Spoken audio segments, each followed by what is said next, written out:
He needed a wife by sunrise, but the woman who walked in was not who she claimed to be. She arrived on the last train before the storm. Nobody in Harlan's Crossing had been expecting a woman on that train. Certainly not Daniel Holt. He was standing at the edge of the platform in the dark with his hat pulled low and his coat buttoned to the throat, watching the passenger car empty out, counting faces, looking for one in particular. He was looking for Margaret Eloise Farrow, age 34, schoolteacher from Laramie, who had written him 3 careful letters over the course of 2 months and agreed to come to Wyoming as his bride. What stepped off the train, instead, was someone else entirely. She was younger than 34. She was slight, with dark circles under her eyes and a carpet bag clutched so tightly to her chest that her knuckles had gone pale. Her coat was too thin for the weather. She was looking over her shoulder before she even finished stepping down onto the platform. The way a person looks when they're running from something and haven't decided yet if they're far enough away. She scanned the platform. Her eyes landed on Daniel. She walked straight to him. "Are you Daniel Holt?" she said. He looked at her. "I am." She swallowed once. "I'm Margaret Farrow," she said. "I'm the woman you've been writing to." He studied her face for a long moment. The train was hissing behind her, releasing steam into the cold night air. The station master was disappearing inside. In a few minutes this platform would be empty, and the last storm of the season was rolling in fast from the northwest, and the road back to the ranch would be impassable by midnight. He knew she was lying. He could see it in the set of her jaw, the slight tremor in her voice, the way her eyes couldn't quite hold his. But he also saw the thinness of her coat. He saw that she was alone. He saw that whatever she was running from was real enough to put her on a train in the middle of the night to a place she had never been, to stand in front of a stranger and speak a name that wasn't hers. He picked up her carpet bag. "The wagon's this way," he said. "If you love slow, healing stories about second chances and hidden truths, stay right here with me. And when this story is over, I want you to drop a comment telling me where you are watching from and what this story made you feel. Now let me take you back to Harlan's Crossing, Wyoming, on the coldest night of the year. The ride to the ranch took 40 minutes in good weather. That night it took closer to an hour, and by the time Daniel pulled the wagon into the yard, the first hard flakes of snow were coming sideways through the air. He got the horses into barn without rushing, working with quiet efficiency of a man who had done the same task 10,000 times. She stood by the barn door and watched him, not offering to help, not making small talk, just watching with those careful eyes. He brought her inside. The house was plain but warm. A fire had been going in the main room, and the kitchen was clean, and the table had been set with 2 cups, because he had expected a guest tonight, just not this one. He put water on for coffee. He sat down across from her at the kitchen table. He looked at her steadily and said nothing. She lasted about 30 seconds under that gaze. "I'm not Margaret Farrow," she said. "I know," he said. She blinked. Something moved through her face. Relief, maybe, or the thing that comes just before it. "Then why did you let me get on the wagon?" "You needed somewhere to go," he said. That much was plain. She looked at the table. She pressed her lips together. For a moment he thought she might cry, and he would not have known what to do with that. But she didn't. She was the kind of woman who had perhaps already done most of her crying somewhere else. "My name is Nora," she said. "Nora Vass." He waited. She folded her hands on the table. "Margaret Farrow is my cousin.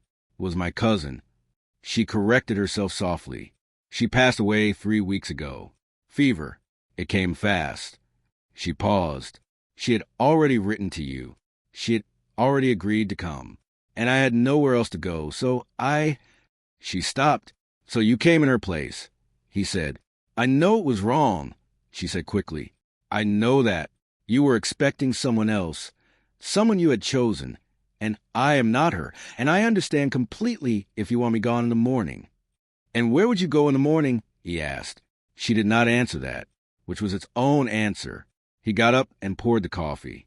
He set a cup in front of her and sat back down. "I'll tell you the situation plainly," he said. "I need a wife, not because I am looking for love or companionship or anything of that nature. I have a daughter. She's 8 years old. Her name is June. Her grandmother, my late wife's mother, has been threatening to petition the court to have June removed from my care on the grounds that a single man working a cattle ranch is no fit environment to raise a girl. He said all of this in the same level tone he might use to describe the weather. If I appear before that judge next week without a wife, there's a real chance I lose my daughter. So I placed an advertisement. Margaret Farrow answered it. And now Margaret Farrow is not here. He looked at her across the table. You are. Nora Vass sat very still. You're asking me, she said slowly. I'm presenting you with the facts, he said. What you do with them is your own business. She looked at him for a long time. He let her look. He was not a man who needed to fill silence with words. What happened to your wife? She asked. She died 2 years ago.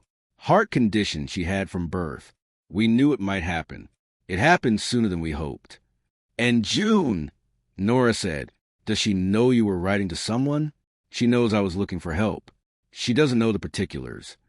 Is she here now? Sleeping. He nodded toward the back hallway. She'll meet you in the morning. Nora looked down at her coffee cup. She turned it slowly in her hands.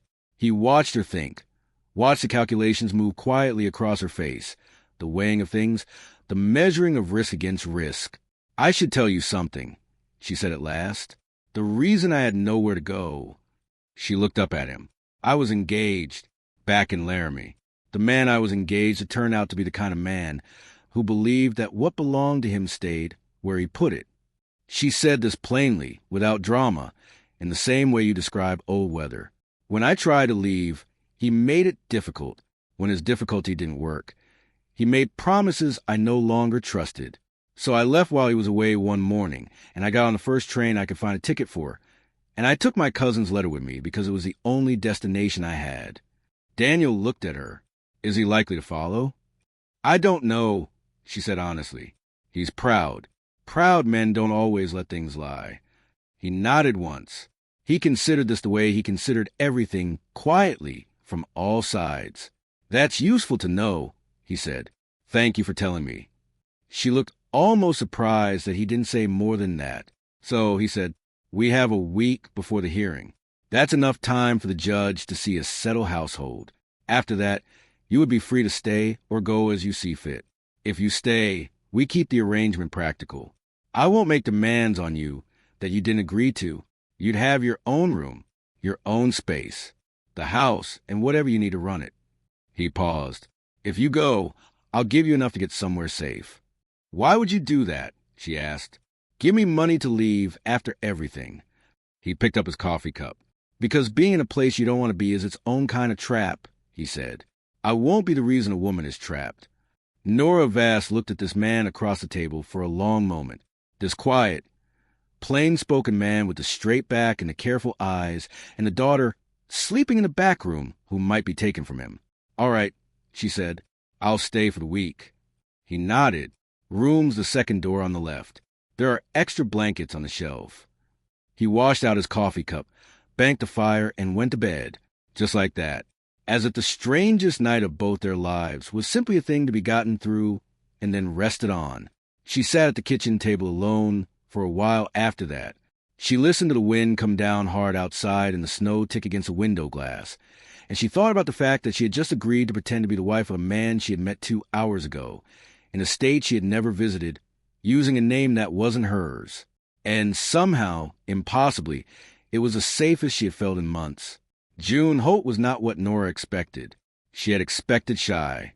She had expected withdrawn, the way children often were who had lost a mother young and grown up in a quiet house with a quiet father. But June came into the kitchen the next morning with the full confidence of a child who had opinions about everything and no particular reason to keep them to herself. She was small for 8, with her father's steady eyes and a braid that had mostly come undone overnight. She looked at Nora very directly. Papa said someone was coming. She said, That's right, Nora said. Are you going to stay? For a while, Nora said carefully. June seemed to find this acceptable. She climbed into her chair and reached for the biscuits Nora had gotten up early to make, because she needed something to do with her hands, and cooking was the thing she knew how to do when she was nervous. She watched the little girl take a bite. She watched her eyes go slightly wide. These are good, June said. Thank you, Nora said. Mama used to make biscuits, June said, without any particular heaviness, just as a fact. But Papa's are flat. They come out like little rocks. From the doorway, Daniel said, I can hear you, June. I know, she said serenely and took another biscuit. Something small and warm moved through Nora's chest. She turned back to the stove before it could show on her face. The days before the hearing settled into a rhythm that surprised her. She had expected stiffness. She had expected the performance of a household that didn't quite fit together. And there was some of that, yes, the careful politeness, the small adjustments of two people learning each other's edges. But there was something else underneath it that she hadn't expected. There was ease, not all at once, not completely. But Daniel Holt moved through his house in a way that left room for other people. He didn't fill every space with his presence the way some men did. He didn't make her feel like a guest who was staying too long. He told her where things were kept. He asked in the evenings if she needed anything for the house. He fixed the latch on the back door without comment on the second day because he had noticed it was stiff. And June was simply June. She pulled Nora into her world with the easy confidence of a child who had decided, from the first morning and the first biscuit, that this woman was acceptable. She showed Nora her drawings. She explained her opinions about horses at considerable length. She sat beside Nora in the evenings while Daniel read and leaned against her arm without asking permission, the way children do when they have decided you are safe. The first time it happened, Nora went very still. She didn't move. She barely breathed. She was terrified of doing the wrong thing, of letting herself feel something she had no right to feel, of reaching for warmth that didn't belong to her. But June just leaned there, soft and warm, looking at the fire, and after a moment, very carefully, Nora put her arm around the little girl's shoulders. She caught Daniel watching from across the room. She expected to see calculation in his face, the look of a man assessing whether performance was convincing enough for a judge. But that wasn't what she saw. What she saw was something quieter and more careful than that. Something that looked, from a distance, a little like longing. She looked away first. On the fourth day, the trouble arrived. It came in the form of a man on horseback, riding up the road in the late afternoon with the easy seat of someone who knew how to handle a horse and wanted you to notice. He was handsome in a surface way, with a good coat and a smile that didn't reach his eyes. Nora saw him from the kitchen window and felt the cold move through her before she had even consciously recognized who it was. His name was Cart Devlin, and he had found her. She was out the back door and across the yard of the barn before she had decided to move, finding Daniel between the horses with a brush in his hand. There's a man coming, she said. Her voice was steady. She was proud of that. His name is Cart Devlin. He's the man I told you about. From Laramie. Daniel set down the brush. He said nothing. He walked past her to the barn door and looked at the road. He watched Devlin ride into the yard, and his face was completely unreadable. Devlin swung down from his horse like a man arriving at his own property. His eyes went to the barn and found Nora standing behind Daniel, and his smile widened. There she is, he said pleasantly. Nora, sweetheart, you gave me quite a chase. You need to leave, Nora said. Devlin's smile stayed perfectly in place. He looked at Daniel. I don't know what she's told you, friend, but this woman is my fiancée. We had a misunderstanding. I've come to bring her home. She is my wife, Daniel said. The word fell into the yard like a stone into still water. Very quiet, very clear. Devlin blinked. Just once. The smile flickered. I'm sorry. My wife, Daniel said again. Same tone, same complete steadiness. This is my property. She is my family, and you are not welcome here. He paused. I'll say that once more, politely. After that it won't be polite. Devlin looked between them. He was calculating, the way men like that always calculated, looking for the angle, looking for the weakness. He didn't find one, because there wasn't one. Daniel Holt was standing in his own yard in front of his own barn with his hands at his sides, and his eyes on Devlin, with an expression that contained no anger, no performance, no posturing. Just absolute unmovable certainty that Nora understood later, was the thing Cart Devlin could not handle. He could handle anger. He could handle argument. He had no tool for a man who simply could not be moved. Devlin looked at Nora one more time. Then he got back on his horse. "We're not finished," he said. "Yes," Daniel said. "You are." Devlin rode out. Nora stood in the barn doorway and watched until he was gone. Her hands were shaking slightly, and she folded them together to stop it. Daniel came back to her. He stood in front of her and looked at her face carefully, the way he looked at things when he was assessing what was actually needed. "You all right?" he said. "Yes," she said. "Thank you." He nodded. He started to turn back to the horses. "Daniel," she said. He stopped. She had not used his name before. It surprised them both. "Why did you do that?" she asked. "You didn't have to. You could have let him take me and saved yourself a complication." He looked at her for a long moment. The barn was warm and dim around them, and outside the late afternoon, light was going gold across the fields. "I told you," he said quietly. "I won't be the reason a woman is trapped." She held his gaze. "I'm not a burden you're obligated to carry." "No," he agreed. "You're not." Something shifted in his face then. Not dramatic, not sudden, but real. The way things shift when a man decides to stop pretending something isn't there. "You're the woman who got up before sunrise to make my daughter biscuits. You're the woman who sat with her by the fire without making her ask for it. You're the woman who looked me in the eye the very first night and told me the truth even when it cost her something." He stopped. His jaw worked once. "I'm not doing you a favor, Nora. I'm just doing what's right." She did not know what to say to that. She was not used to being seen that clearly. She looked at the barn floor. She looked up at him. "I'm still not who you sent for," she said. "No," he said. "You're not." And something very quiet moved across his face, something that might, with time and sunlight and enough honest mornings, become a smile. But maybe that's all right. The hearing was on a gray Thursday morning, and the judge was a careful man who asked careful questions. He looked at the house, which was clean and warm. He talked with June, who told him plainly and without prompting that she had a mama now, who made good biscuits and knew the names of all the horses, and let her stay up an extra half hour on Fridays to look at the stars. The judge had 4 daughters of his own. He made his decision before he left the porch. June kept the ranch. That evening after supper, June fell asleep at the table before she could finish her pie, and Daniel carried her to bed with the practiced ease of a father who had done it 1,000 times. And when he came back to the kitchen, Nora was washing up, and the house was quiet and golden and warm. He stood in the doorway for a moment.